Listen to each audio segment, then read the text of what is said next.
Captain Khadija Bonnie-Shaw is backing the Reggae Girls to bounce back from Thursday's 5-0 defeat to the United States with victory over Haiti in their last group match on Monday to secure automatic qualification to a second straight World Cup in Australia and New Zealand next year. We've been down this journey before. When we qualified for the World Cup and we beat Panama, we lost to the US. So this is not new to us. It's just to bounce back, and we know what's at stake. So it's just to regroup, look at our mistakes, and hopefully not let it happen in the next game. Haiti is currently second in the group, while Jamaica lies third with an inferior goal difference of -4. And Shaw knows nothing but a win will do the trick for the Reggae Girls.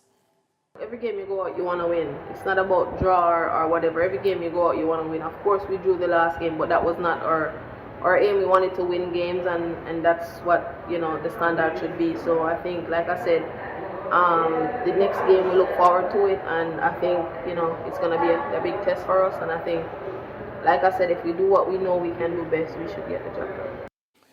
The third place finishers in each group will advance to a 10-team FIFA Intercontinental Playoff, which will hand out the final 3 World Cup places.